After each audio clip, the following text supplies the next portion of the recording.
নমস্কার বন্ধুরা, সকলে কেমন আছেন? চলে এলাম আজকে সকাল সকাল একটি রোস্টিং ভিডিও নিয়ে। আরে দাঁড়ান, রোস্টিং মানে রোস্ট চ্যানেলের ভিডিও না, ক্রিকেট রিলেটেডই।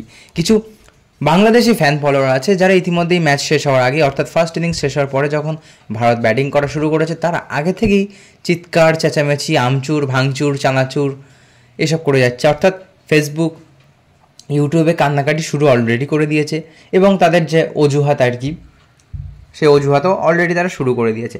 মাঝে মধ্যে এদেরকে নিয়ে মনে হয় যে এদের জন্য একটা রোস্টিং চ্যানেল খুলে ফেলি, কিন্তু কিছু করার নেই। যাই হোক, আমি কিছু ফেসবুক থেকে কিছু না একটি মাত্র কমেন্ট আমি পেয়েছি। আমি যদি ভবিষ্যতে আরও পাই সেগুলো আমি জানাবো। তো আপনার সব কিছু বলবো, কিন্তু মন দিয়ে জানেন শুনবেন। দ্বিতীয় দিনের খেলা শেষ হওয়ার পরে ভারত ড্রাইভিং সিটে রয়েছে, 81 রানে 3 উইকেট পড়ে গিয়েছে।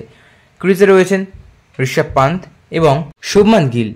মনে পড়ে গতদিন রবিচন্দ্রন অশ্বিন একটি দুর্দান্ত ওডিআই ইনিংসের মতো সেঞ্চুরি করেছিলেন। হ্যাঁ, ঠিক সেই ওডিআই ইনিংসের জন্য কিছু বাংলাদেশি ফ্যান ফলোয়ার সেই রবিচন্দ্রন অশ্বিনকেই এখন উল্টোপাল্টা বলে যাচ্ছে। হ্যাঁ, শুনবেন কি? দেখুন স্ক্রিনে, নূর আহমেদ নাকি জানি না একটা নাম, তিনি লিখেছেন, একটা নিয়মের বিরুদ্ধে কাজ করছে ভারত। অশ্বিন একটা বোলার, একজন বোলার হয়ে সে সেঞ্চুরি করেছে, এটা ঠিক হয় নাই। আইসিসির কাছে আমাগো বাংলাদেশ নালিশ করবে যাতে বোলারদের সেঞ্চুরি করার উপরে নিষেধাজ্ঞা জারি করা হয়। আরে বাবা, কেন? সাকিবুল হাসান কি মানে চাইলে সেঞ্চুরি করতে পারে না? মেহেদি হাসান মিরাজ কি পারে না?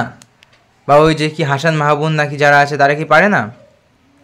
যাই হোক, মানে ম্যাচ শেষ হওয়ার আগেই এরা কান্নাকাটি শুরু করে দিয়েছে। কি বলবো, জাস্ট।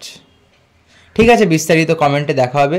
আর এই ধরনের নিত্য নতুন ভিডিও পেলে চ্যানেলটি অবশ্যই সাবস্ক্রাইব করে যাবেন এবং আমাদের ফেসবুক পেজটিকে অবশ্যই ফলো করে দিয়ে যাবেন। ধন্যবাদ।